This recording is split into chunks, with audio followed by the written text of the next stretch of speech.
Ladies and gentlemen, welcome back to another Buffalo SportsCenter video. I am Don, and today we are going to look at the Buffalo Sabres. And yes, it's been a rough couple of weeks for Buffalo. The Sabres have really fallen off a cliff when it comes to their play, their offensive output, and their defense as well.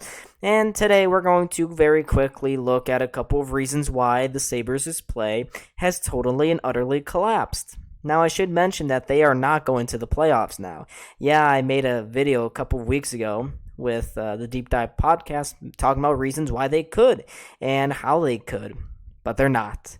They have completely fallen off. They are now 2-7-2 during the month of March as of the time of this recording, and it doesn't look like it's getting any better for Buffalo. They cannot stop giving up goals. Their offense, it's still okay, but it's not the levels at which we had seen before.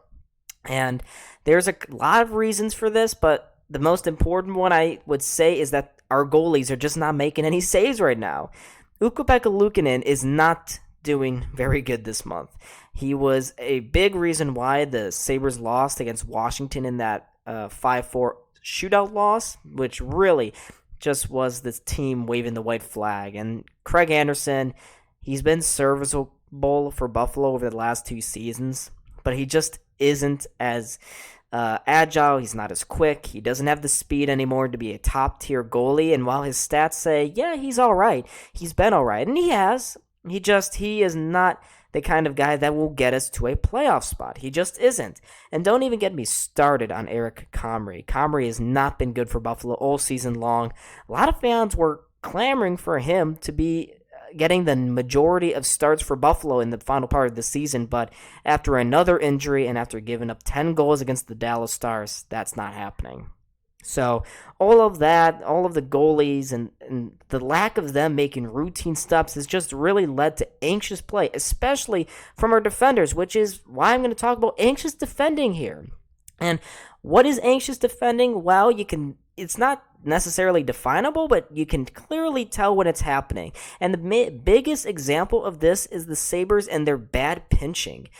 When they're good, when they were winning, they were making properly timed pinches. They weren't just going all out aggressive right inside the offensive zone, pinching like Jokiharju I saw against the Nashville Predators last night. Two of the goals happened because Jokiharju was trying to do a little too much at the blue line, got caught, tried to make a bad pinch, he got beaten, and then there was an odd man rush going back the other way. The only reason why the Sabres are feeling like they got to be more aggressive with the puck is because they feel like that their goalies behind them isn't going to make the save. Who knows what shot's going to be let in? Who knows what routine shot is not going to be saved by UPO, Craig Anderson, or Eric Comrie? And that has led to anxious defending. It's not good. Henri Jokiharju's been a big culprit of this, as I've already mentioned. I've seen even Rasmus Dahlin. He's been doing a lot of it too. And all of this leads into the next part, that when you play anxious on defense, it also causes your forwards to be a little more conservative, including Tage Thompson. And, not all of this is on Tage Thompson. He's been having a fantastic season. Don't get me wrong. He's got, I believe, 42 or 43 goals at the time of this recording. He was on pace to hit 50. I don't think he's going to hit it. But Tage Thompson's scoring over this last really rough stretch has dried up completely. He just snapped a 5-game goalless drought, and, part of it is on him and not creating and getting into open space, but also part of it is other teams really keying in on him and making sure that they are double teaming and even sometimes triple teaming him. On the power play, I see a lot of guys, when he has the puck, immediately go out to challenge him. When he's on 5-on-5 at even strength, when he's going across the blue line, there's always a guy, a big defender. The other team likes to play their biggest defender on him and stack the blue line. That kills his speed, that kills all of his creativity going into the O-zone, and that's led to a lot less goals from Tage over the last couple of weeks, and it is frustrating. Yeah, it is frustrating, but some of it is on him, and he's going to have to learn how to deal when other teams do stuff like this to him.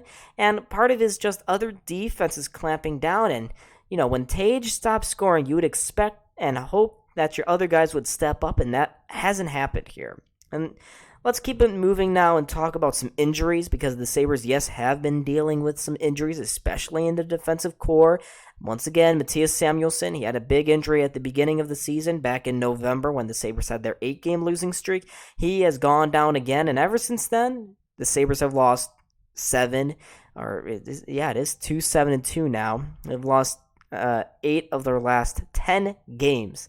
It's not looking like it's going to get any better here for Buffalo too, and without Samuelsson, it's only DAHLIN and Owen Power, and this defensive core just doesn't have the depth to be able to replace the defense that Samuelsson brought to the table each and every night. Ilya Lyubushkin sometimes brings that physical side to Samuelsson's game, and no one else really brings that even-keeled, very cool, calm, collected play in his own zone. Samuelsson, yeah, he hasn't been as great in the new calendar year, but he still has been the second-best defenseman for Buffalo. And the same goes for Rasmus Dahlin. Ever since the new year, he's been not as good as how he started the season, but part of that is due to a couple of lingering injuries that Dahlin clearly has been playing through. He just doesn't look the same. He's not as silky with the puck. The passes aren't there. Sometimes he also looks extremely uncomfortable when playing the game, and that all has to go down to injuries, and unfortunately, the Sabres have not been able to overcome them due to the lack of defense. You cannot tell me that when Mattias Samuelsson goes down, that Jacob Bryson or Kel Clegg will be able to step in and just do the same thing that injured player was doing, like Samuelsson or Dahlin. That's just not going to happen, and it hasn't. And it's really showing with the amount of goals the Sabres are letting in at the moment. Now, finally, this one has also been talked about plenty on Sabres Twitter, and that is bad coaching decisions. And some of them are just really flabbergasting me. Like Don Granato scratches one of our best defensive forwards in Tyson Jost and instead puts on Victor Olofsson. Victor Olofsson has not been good for almost 3 months now, not since January during his little goal streak. He has been really bad on defense. The goals have dried up. He doesn't even play on the power play that much anymore. Now he's back on the power play. I don't know why, but he's a power play merchant. Let's define it. Let's show it.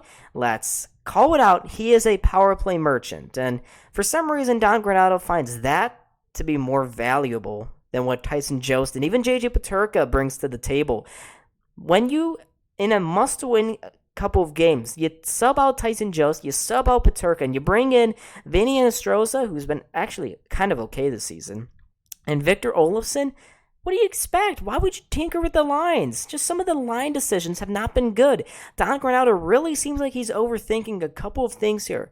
And maybe he's seeing some things that we're not seeing in practices and some of his tape watching and other, etc., etc.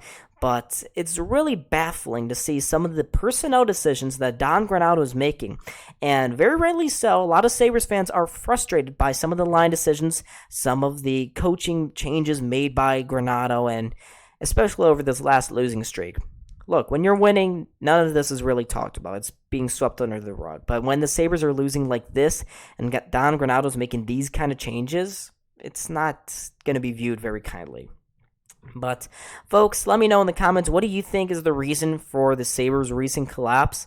It looked like it was going to be a good season with a heart-pacing finish right there, right to the finish line, see if the Sabres were going to make the playoffs. Doesn't look like that's going to happen now. So let me know in the comments, what do you think is behind the Sabres' recent downtick in form? Make sure to hit that like button and to subscribe, and I will see all of you in the next video. Peace.